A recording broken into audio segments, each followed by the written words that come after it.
All right. We are back, Bulldog fans. I've got the legend with me, Coach Vic Rimmer. How's it going, Coach? Man, it's going great, Chris, man. Thanks for having me on us. You guys do a great job up here. We appreciate what you guys do for our athletic program. Sure thing, sure thing. Well, hey, Coach, I'm getting that itch. I've got that feel. Basketball season is almost here. Yes, it is. November 13th? Yes, sir. First game. Okay, how has preseason camp been going? Really, really good, Chris. We have seen a lot of growth physically. This group that we have right now, we do have 3 returning starters, Peyton Cottle, Charlie Rollins, and Lily Crone. But there's a lot of youth, a lot of kids with not a lot of experience, if you will. We've seen a lot of growth through the weight room, through conditioning, and through the scrimmages we've had, and seen that's something I think that this group's going to be much better when you see them in February than we're going to be in November, December. Of course, that's your goal every year. Right. So, I've taken a look at the schedule, and we always talked about this on the telecast last year. In my opinion, there are a handful of blue bloods in this state. Yeah. Fayetteville is one of them. Yep. It doesn't matter who's wearing their uniform. You got Fayetteville across that chest, you're going to have a ball game on your hands no matter where you go. So the early part of the schedule, we've got a couple of preseason tournaments in there, right? Yeah, and there's some blue bloods on the schedule. Right. Greenwood in the classification below us had, I don't know how many state championships. Clay Reeves won there, Geez Louise, and we try to play them every. We're playing them twice, once here, once at their place. Played North Little Rock in a tournament, or played Little Rock Central early in a tournament, and so we're going to find out very quickly. Valonia, who's been in the state championship at that 5A level the past couple of years. So, the thing that we try to do, I mean, I'm not a end of the season, what's your overall record guy. I'm an end of the season, how well are you playing? True. And it's like the athletic department here trusts what we do enough that if we're not winning a big game early, it's not that big. I don't get a lot of pressure from parents or admin.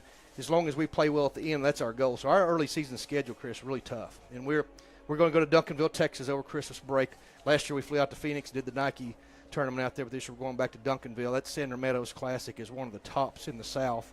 And so I'm excited just because through those first, say, 14, 15 games, we're going to see a lot of competition physically, a lot of really good coaches that's going to test what I'm doing, and hopefully by the time we get to January, play that first conference game, we'll be tested. I'll be tested. Kids will be tested. We'll be ready to go. Right.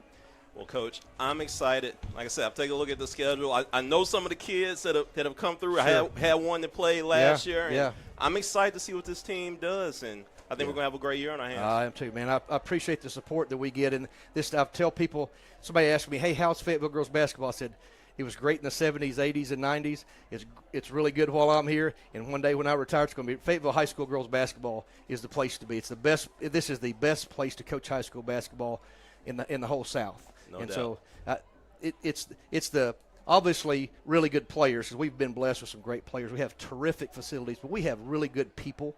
I mean, like this is a dad, and this dad's a great dad. Both your girls play for me, and that's what's the culture that goes along with not what we do on a day in day out basis, but this community and this school and just the support we have. The fact that he's saying you're fired up for that's what I live for. I live for that. When we don't do well, it's not just we didn't do well. I don't want to disappoint the community. Right. I don't want to disappoint Bulldog Nation, and that's the thing that drives me. Is I want our kids, by the time we get to February, we're playing our best basketball, have the best chance to be successful at the end, whatever that looks like. And I'll tell you about this team real quick. When I coach teams, I've had teams, and I think last year was one of those, a team that kind of underachieved as we went through the season.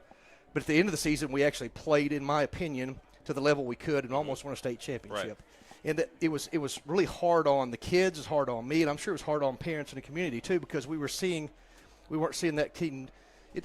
Nobody has that formula. You can't just change it. This group, Chris, I'm not sure that they're as talented as last year's group, but I feel like they're going to play above their level of talent just because the way they love each other, the way how hard they're working. Not that the groups before didn't, but this group's just got a certain chemistry to them that I really like. I enjoy going to practice just to watch them practice together. Awesome. Well, hey, I'm excited, Coach. Bulldog fans, make sure you get out, support this team November 13th against Greenwood. All right, Coach. Thanks, Chris. Thanks so much. Thanks for having me on.